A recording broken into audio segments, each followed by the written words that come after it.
스스로의 힘으로는 절대로 의로울 수 없고 거룩한 경전인 율법조차도 사람이 죄인이라는 사실을 깨닫고 십자가 앞으로 이끄는 역할을 위해서 주어졌기 때문에 다만 하나님의 거저 주시는 은혜를 통해서 하나님의 자녀가 될 수 있다는 귀중한 교훈을 지난 시간부터 오늘에 이르기까지 나누게 됩니다.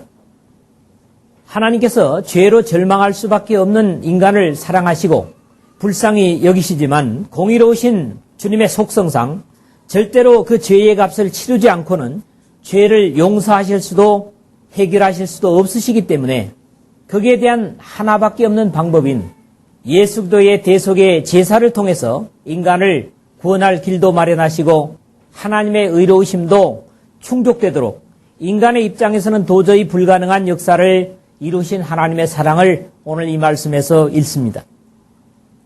그러므로 비록 예수 그리스도의 한 번으로 완성된 제사를 통해서 하나님의 의를 얻어낸 사람일지라도 이것이 사람에게서 난 것이 아닌 까닭에 자랑할 수도 없고 오히려 은혜를 깨달으면 깨달을수록 겸손하게 되는 것입니다. 이 놀라운 약속으로 비로소 유대인과 이방인의 간격이 사라지고 어떤 대상에게도 특권이 주어지지 않으며 한 아담을 통해서 난 인류가 한 분 예수 그리스도의 십자가 아래서 한 가족이 되고 한 혈통이 되는 엄청난 약속을 이루심으로써 율법은 채워지고 완성되었고 행하는 것마다 죄일 수밖에 없는 죄인이었던 사람이 의인이 되어서 하나님을 아버지라 부르며 담대히 필요를 요구할 수 있는 길을 열어놓으신 것입니다. 오늘 이 3장의 말미를 통해서 이러한 은혜를 살피면서 율법의 제사의 완성으로서의 예배를 점검하고 보다 합당한 은혜의 영광을 주님께 돌리고 매 주님의 날마다 그리스도의 희생을 대면하여 우리의 삶을 회복해가는 그런 교훈을 확인했으면 하는 부탁을 드립니다. 오늘도 세 부분으로 이 말씀을 생각하겠는데 첫째 부분이 25절부터 26절의 말씀입니다. 인류를 위한 화목제물이 되신 예수 그리스도라고 하는 부분입니다. 이 예수님을 하나님이 그의 피로 인하여 믿음으로 말미암는 화목제물로 세우셨으니 이는 하나님께서 길이 참으시는 중에 전에 지은 죄를 간과하심으로 자기의 의로우심을 나타내려 하심이니 곧 이때에 자기의 의로우심을 나타내사 자기도 의로우시며 또한 예수 믿는 자를 의롭다 하려 하심이니라 그렇게 기록이 되고 있습니다. 구약 성경에 보면 죄진 인간이 하나님께 끊어진 관계를 회복하기 위해서 제사를 드리는 내용들을 레위기 1장에서부터 계속 읽게 됩니다. 물론 이것은 동물의 피로 드리는 제사의 의례였습니다. 짐승들로 드려지는 피의 제사는 번제, 화목제, 속죄제, 속건제 등등이 있는데 오늘 본문의 25절에서 이 예수님을 하나님이 그의 피로 인하여 믿음으로 말미암은 화목 제물로 세우셨으니 라고 말씀을 하고 있다는 사실입니다. 우리는 마지막 절에서 율법을 폐하는 것이 아니라 오히려 율법을 완성한다고 하는 그런 말씀을 전제로 하고 이 내용을 한번 생각을 했으면 합니다. 구약의 화목 제물은 제사를 드리는 당사자가 자신의 죄를 소나 양이나 염소의 머리 위에 안수함으로써 자기의 죄를 전가하고 그 피를 받아서 제단에 뿌리고 내장에 붙은 모든 기름과 콩팥과 간에 덮인 거풀을 단위에 불살라서 향기로운 냄새로 하나님께 드리고 이 짐승의 고기는 부정하지 않은 정결한 제사장들과 함께 규례를 따라서 먹어야 하고 만약에 이 고기를 합당하게 먹지 않으면 이 제사는 연락되지 않고 오히려 죄를 당하게 되어 있는 특별한 제사 의식이 바로 이 화목제의 제사였습니다. 레위기 7장 15절에서 21절에 제가 읽어드릴 수 없기 때문에 참고로 읽어보시길 바랍니다. 그러나 예수 그리스도는 육신의 눈으로 보는 제물이 아니라 믿음으로 받고 순종하기 때문에 믿음으로 말미암는 화목 제물인 것입니다. 그러나 역시 생명을 위해서는 그의 피로 인하여 우리의 죄의 문제를 해결하신 것이죠. 이러한 표현을 요한 사도를 통해서도 증거하고 있습니다. 저는 우리 죄를 위한 화목 제물이니 우리만 위할 뿐 아니요 온 세상의 죄를 위하심이라. 요한 1서 2장 2절에 그렇게 말씀을 하고 있고요. 사랑은 여기 있으니 우리가 하나님을 사랑한 것이 아니요 오직 하나님이 우리를 사랑하사 우리 죄를 위하여 화목제물로 그 아들을 보내셨음이니라. 요한일서 4장 10절에 같은 증거를 주고 있습니다. 하나님께서 우리의 죄의 문제를 해결하기 위해서 예수 기도를 화목제물로 보내셨다고 사랑의 사도라고 하는 요한은 증거하고 있는 것입니다. 그리스도는 무엇보다도 우리의 유월절 양이라고 바울은 또 증거를 합니다. 너희는 누룩 없는 자인데 새 덩어리가 되기 위하여 묵은 누룩을 내어버리라. 우리의 유월절 양 곧 그리스도께서 희생이 되셨느니라. 그렇게 고린도전서 5장 7절에 기록을 합니다. 유월절 때는 모든 누룩이 있는 것들을 제하고 누룩 없는 무교병과 함께 유월절 양의 고기를 먹게 되어 있습니다. 그래서 묵은 누룩을 제하여 버리라. 이것은 우리의 가진 모든 세상적이고 죄악적인 것들, 불리고 줄이는 모든 거짓된 것들을 버리라고 하는 것입니다. 그리고 우리의 순전한 유월절 양이신 예수 기도로 말미암아 하나님 앞에 영광을 돌리게 되는 것이죠. 유월절의 의미는 생명과 관련되면서 신분의 엄청난 변화를 가져오는 귀중한 은혜의 역사입니다. 그게 바로 유월절이죠. 그렇기 때문에 이스라엘 사람들은 이 유월절을 반드시 지켜야만 했습니다. 왜 생명과 관련되는가 하니까 살아있으되 종로로 타는 삶이기 때문에 이것은 산 목숨이 아니었습니다. 그렇죠. 애굽에 종살이하는 이스라엘 백성들을 비유하지만 세상에 우리가 육신의 목숨은 가지고 있으면서도 역시 죄의 종로로 타기 때문에 살아있는 것이 아니라 죽은 것이라고 하는 얘기와 마찬가지죠. 그런데 예수님께서 유월절 양이 되심으로써 이런 죽은 목숨에서 산 목숨으로 우리를 건져내셨고요. 그 다음에 신분의 차이라고 그랬죠. 뭡니까?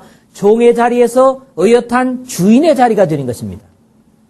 이런 입장에서 유월절이라고 하는 행사는 이스라엘에게 대단히 귀중한 행사였었고 또 오늘 우리에게도 유월절 양이신 예수 그리스도를 통해서 하나님의 거룩한 백성이 된다고 하는 바로 생명과 신분의 차이를 이 유월절 양이신 예수 그리스도를 통해서도 우리가 깨달을 수 있다고 하는 것입니다.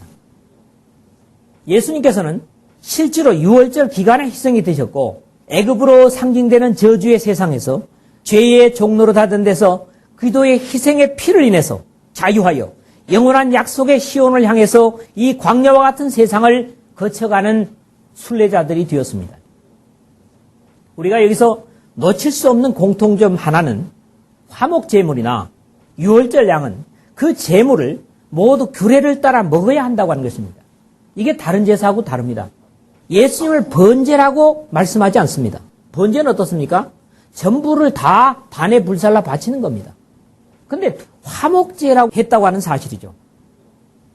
그리스도께서는 인류의 모든 사람을 위한 화목제물이고 유월절 양이기 때문에 한 번으로 드려진 이 영원한 제사를 오늘 내가 믿음으로 하나님 앞에 확인하는 의식이 바로 완성하신 제사요, 예배요, 모든 사람에게 유효한 제사가 되는 것입니다. 이스라엘이건 이방인이건 차별이 없이 말이죠. 염소와 송아지의 피로 아니하고 오직 자기 피로 영원한 속죄를 이루사 단번에 성소에 들어가셨느니라 히브리서 9장 12절에 말씀하고 있고요. 이 뜻을 조차 예수 그리스도의 몸을 단번에 들이심으로 말미암아 우리가 거룩함을 얻어노라고 한 번으로 드려진 영원한 제사를 확인해주고 있는 것들을 역시 히브리서 10장 10절에서 읽게 됩니다. 이런 이유에서 오순절날 이 땅의 교회가 세워지면서부터 예배의 중심이 바로 주님의 만찬, 소위 말하는 성찬이 된 것입니다. 비록 로마 카톨릭에 와서 7성사의 하나로 미사라는 이름으로 행해졌던 화채설이 문제가 있었고 그래서 말씀 중심의 예배가 주창되기는 했지만 종교개혁자들도 성찬은 예배에 반드시 행해져야 한다는 것에 이의를 갖지 않았습니다. 오늘날 우리가 예배 회복을 부르짖는 마당에 모든 교회는 초대 교회 때부터 예배의 중심이 되어왔던 성찬을 반드시 회복해야만 합니다. 이것은 예배에서 선택 항목이 아니라 필수 항목이요. 예배의 중심임을 깨달아야만 합니다. 교회 역사 속에서 약식 세례에 반대해서 침례를 주장하다가 순교를 당한 사람은 없지만 잘못된 예배 관행에 성찬 때문에 순교를 당한 사람들은 있었습니다. 예배 중심은 예수 그리스도의 희생의 피 흘림이고 그 드려진 제사를 매주 떡과 잔을 들고 직면하면서 매 주간의 삶을 그 주님의 피 흘림으로 가치 있게 살겠다는 고백을 드리는 것이 성찬입니다. 교회는 모든 것이 다 말씀으로 이루어져야 하겠지만 무엇보다도 중요한 것은 모든 신앙의 기초가 되는 예배입니다. 구약 제사에서 화목제의 고기를, 유월절 양의 고기를 규례와 격식을 따라 깨끗한 사람들이 정결한 장소에서 먹었다면, 또 그래야 제사가 하나님께 연락이 되었다면 오늘날에도 화목 제물이신 그리스도를 주님의 명령을 따라서 먹고 마심으로 우리를 위해 화목 제물이 되신 그리스도를 기념하고 그 희생에 직면함으로써 매주 경건의 삶을 각오하고 다짐해야 하는 것이 바로 예배인 것입니다. 주님을 믿지 않은 불신의 사람들이 조상에게 제사를 지내고 난 뒤에 제사에 쓴 음식을 나누어 먹는 것을 음복이라 그럽니다. 근데 이 음복을 해야 제사가 완성이 된다, 그렇게 얘기를 합니다. 이건 성경에 없는 겁니다. 불신자들의 제사에 대한 견해입니다. 이렇게 참된 신이 아닌 거짓 신을 제사하는데도 음복이라고 하는 것이 행해져서 제사가 받아들여진다는 관례가 있는 것처럼 우리는 우리의 화목 제물이신 예수 그리스도의 살과 피를 떡과 포도즙으로 기념함으로 주님께서 바로 나를 위해서 희생 제물이 되셨다는 사실을 확인하는 의식이 율법의 완성으로서의 예배의 중심이 되는 것은 당연한 것입니다. 그럼에도 요즘의 한심한 자세는 매주 주님의 만찬을 행한다고 하면 오히려 이상하게 생각하는 그런 것은 대단히 잘못된 가르침 속에 있는 것을 보는 것입니다. 우리의 화목제물이신 그리스도를 통해서 하나님을 예배한다면, 또 우리가 왕같은 제사장들이라면 반드시 주님의 희생의 몸과 살을 기념하는 것은 해도 되고 안 해도 되는 것이 아니라 예배의 중심이 되어야 할 과제입니다. 사도행전 속에 예배에서 안식 후 첫날에 우리가 떡을 떼려 하여 모였더니 라는 20장 7절 말씀은 예배의 목적을 우리가 분명히 확인할 수 있는 성경 구절이라고 보게 됩니다. 최후의 유월절 만찬석상에 바울이 없었지만 바울은 이 예배에 있어서 만찬의 귀중성을 강조하면서 내가 너희에게 전한 것은 주께 받은 것이니 곧 주 예수께서 잡히던 밤에 떡을 가지사 축사하시고 떼어 가라사대 이것은 너희를 위하는 내 몸이니 이것을 행하여 나를 기념하라 하시고 식후에 또한 이와 같이 잔을 가지시고 가라사대 이 잔은 내 피로 세운 새 언약이니 이것을 행하여 마실 때마다 나를 기념하라 하셨으니 너희가 이 떡을 먹으며 이 잔을 마실 때마다 주님의 죽으심을 오실 때까지 전하는 것이니라 하는 당부를 주고 있는 것은 그만큼 귀중하기 때문에 주는 당부라고 이해됩니다. 바울은 분명히 예수님께서 이 최후의 만찬을 유월절에 나눴을 때 오히려 예수님을 반대하는 자리에 있었던 사람임에도 불구하고 나중에 그가 다메섹에서 예수님을 만난 이후에 이것은 내가 주님께 받은 것이라고 하는 고백과 함께 당부를 주는 것을 봅니다. 오늘 본문에 이는 하나님께서 길이 참으시는 중에 전에 지은 죄를 간과하심으로 자기의 의로우심을 나타내려 하심이니 곧 이때에 자기의 의로움을 나타내사 자기도 의로우시며 또한 예수 믿는 자를 의롭다 하려 하심이니라 그랬는데요. 하나님께서는 예수 그리스도를 우리의 화목 제물로 삼으시고 그 제사가 자신의 죄를 위한 희생이라는 믿음의 고백을 드리는 자들에게는 전에 지은 죄를 간과하심으로, 즉 지나친다는 것인데 무조건 지나치시면 그것은 공의에 어긋나기 때문에 예수 그리스도의 희생을 통해서 용서하심 때문이고, 이렇게 하심으로 죄에 죽을 수밖에 없었던 인간은 용서를 받고 하나님께서는 그 죄의 대가를 자신의 독생자로 치르셨으므로 자기의 의로움을 나타내사 자기도 의로우시며 또한 예수 믿는 자를 의롭다 하려 하셨다는 놀라운 약속을 우리가 여기서 확인하게 되는 것입니다. 이렇게 우리의 화목제물이 되신 예수 그리스도의 희생을 매 주님의 날마다 직면하면서 우리의 허물과 죄를 하나님 앞에 사죄하고 또 하나님의 거룩한 백성으로 살 새로운 각오를 가지면서 날마다 하나님 앞에 경건의 삶을 쌓아가는 저와 여러분 되시기를 주의 이름으로 부탁을 드립니다. 두 번째, 27절에서 28절의 말씀입니다. 그런즉 자랑할 때가 어디니요? 있을 수가 없느니라. 무슨 법으로냐? 행위로냐? 아니라 오직 믿음의 법으로니라. 그러므로 사람이 의롭다 하심을 얻는 것은 율법의 행위에 있지 않고 믿음으로 되는 줄 우리가 인정하노라. 그렇게 기록이 됩니다.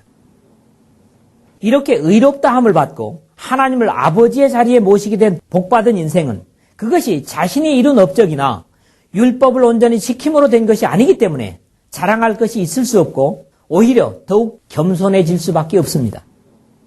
이런 이유 때문에 제대로 은혜를 받은 자는 당연히 고개를 숙이고 겸손해지게 되는 것입니다. 예수 그리스도의 희생 때문에 내가 하나님의 자녀로 존재한다는 고백을 지속적으로 드리게 되는 것이죠. 오직 하나님께서 우리에게 요구하신 것은 믿음뿐입니다. 나는 너의 죄의 형벌을 나의 아들에게 대신 짊어지게 했다. 그러므로 다만 너는 이것을 믿고 받아들여라. 하나님은 이렇게 우리에게 요구를 하시는 겁니다. 나의 행한 것은 죄뿐인데 하나님께서 주신 믿음의 법으로 죄를 나 자신이 감당하지 아니하고 예수 그리스도께서 대신 감당하게 하신 것입니다. 그러므로 나의 자랑은 있을 수가 없고 자랑이 있다면 오로지 나의 모멸과 수치를 그리고 저주와 고통을 십자가에서 대신 감당해 주신 예수 그리스도밖에 자랑할 것이 없는 것입니다. 이런 이유 때문에 전도가 아니라 오직 나를 나되게 하신 하나님의 은혜의 증거요 예수 그리스도를 자랑할 수밖에 없는 것이 바로 자연스럽게 전도가 되어지는 것입니다. 그렇기 때문에 크게 은혜를 받은 자일수록 그리스도의 행하신 아름다운 일은 나를 위한 사랑의 역사를 십자가에 이루신 구원의 역사를 자랑하게 되는 것이고 이것이 바울 사도의 고백으로 성경에 기록되고 있는 것을 봅니다. 그러나 내가 나 된 것은 하나님의 은혜로 된 것이니 내게 주신 그의 은혜가 헛되지 아니하여 내가 모든 사도보다 더 많이 수고하였으나 내가 한 것이 아니 오직 나와 함께 하신 하나님의 은혜로라. 고린도전서 15장 10절에 그렇게 고백을 합니다.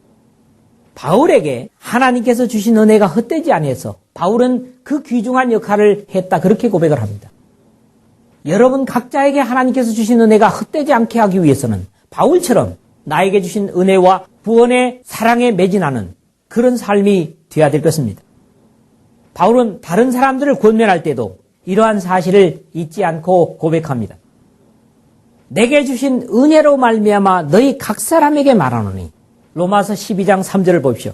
내게 주신 은혜로 통해서 너희에게 권면한다. 이것은 너희 각자에게 주신 은혜를 통해서도 너희가 고무되어야 된다. 이런 자신이 은혜 받은 자임을 고백하고 이런 이유 때문에 자신이 가장 약해질 때 그리스도의 은혜가 더욱 강하게 나타난다고 고백합니다. 그러므로 내가 그리스도를 위하여 약한 것들과 능력과 궁핍과 박해와 곤고를 기뻐하노니 이는 내가 약한 그때의 강함이니라. 고린도후서 12장 10절에 바울은 고백합니다. 오늘도 은혜가 은혜되기 위해서는 나 자신의 사악한 인간성이 드러나면 실패할 수밖에 없고 나는 매주마다 주님의 나를 위해서 희생의 피를 흘리시고 수욕을 당하신 그리스도의 희생에 직면하는 예배를 통해서 또는 말씀과 기도를 통해서 나를 죽여가고 내 안에 그리스도를 키워가는 것이 바로 경건입니다. 경건이 다른 것이 아닙니다. 그러므로 사람이 의롭다 하심을 얻는 것은 율법의 행위에 있지 않고 믿음으로 되는 줄 우리가 인정하노라. 오늘 28절에 그랬거든요.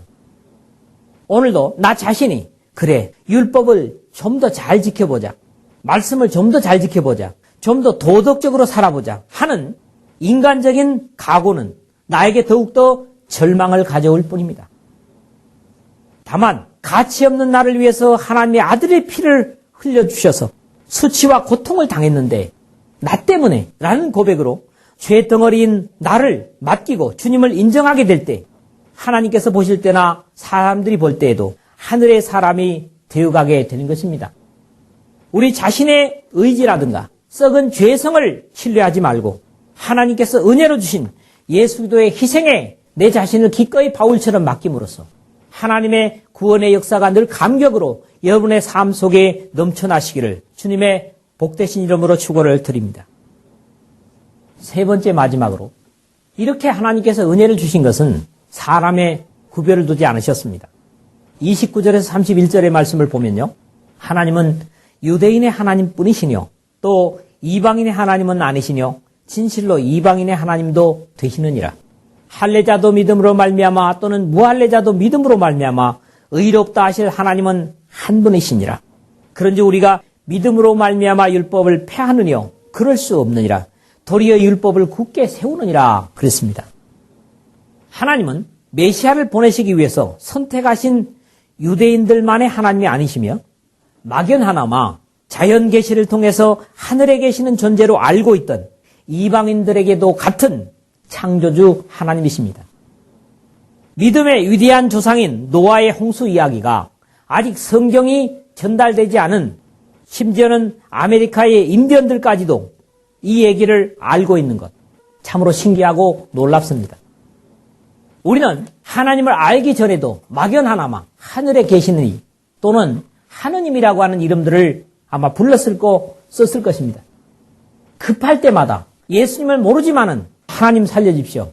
뭐 이런 고백들을 하는 것들을 보면 인간 속에 잠재되어 있는 막연하긴 하지만 모두가 다 창조주 하나님을 인정하고 있다고 하는 사실을 보는 것입니다.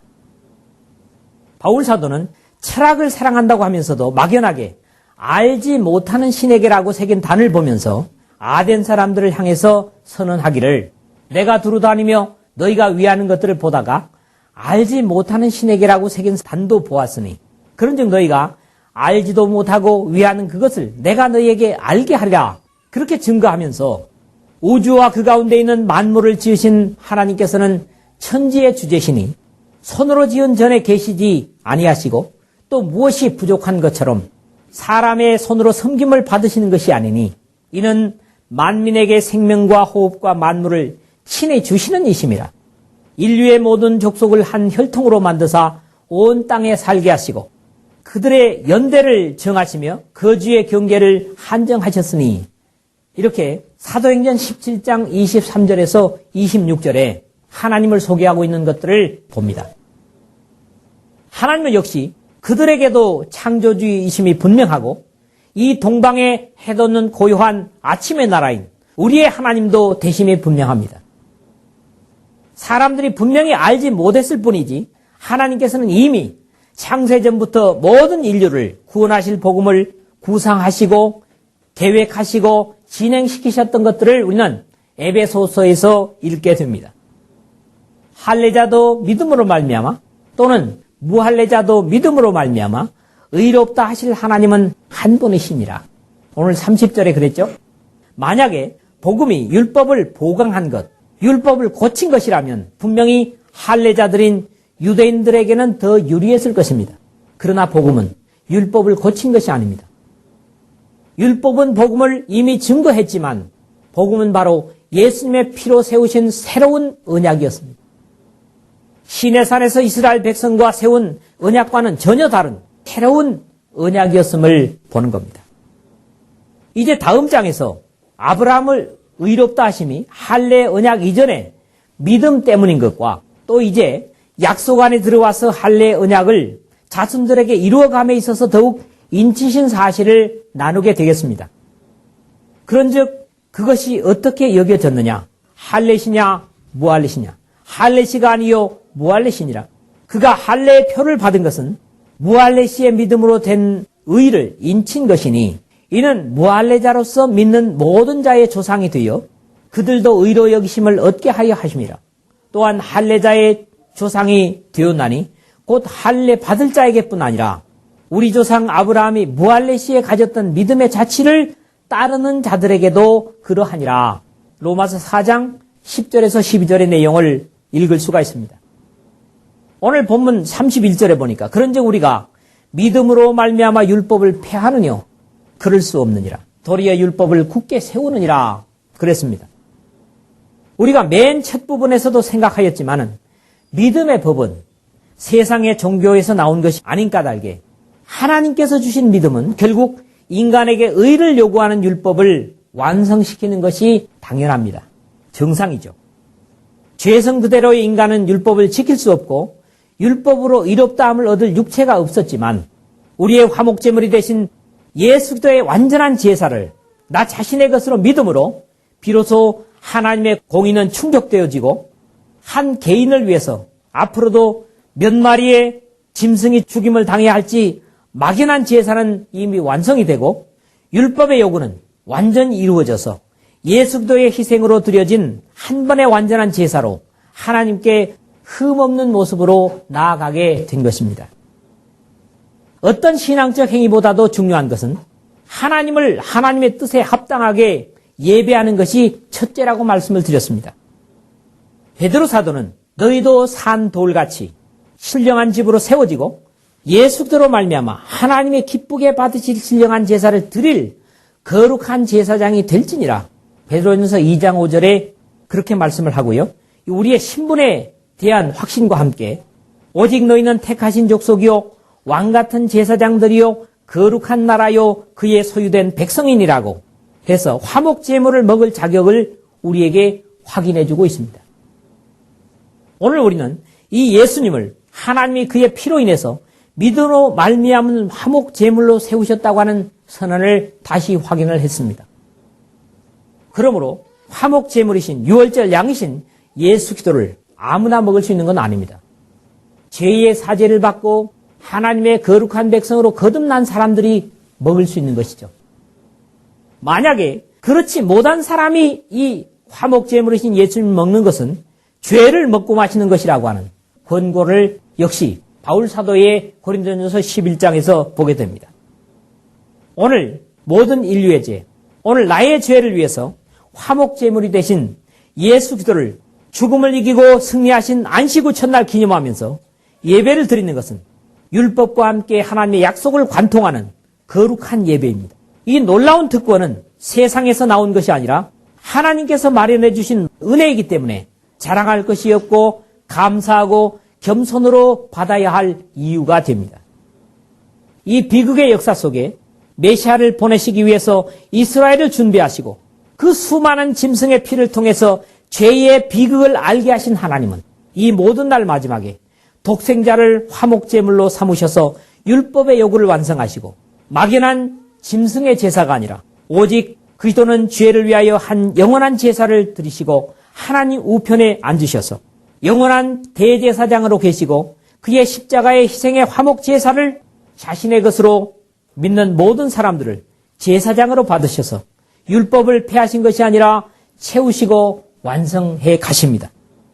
복음 속에 율법을 완성하신 은혜의 역사를 따라 오늘도 화목 제물이신 예수 그리스도를 의지하여 과거에는 거치는 율법이었지만 이제는 날마다 채워지고 완성되는 주님의 구원의 역사가 이 복음으로 사는 우리 모두의 예배와 삶 속에서 완성되어가는 역사를 경험하고 천국에 들어갈 놀라운 기대에 감격하는 삶을 날마다 더해가시는 이 말씀을 듣는 저와 여러분 되시기를 주님의 복되신 이름으로 축원을 드립니다.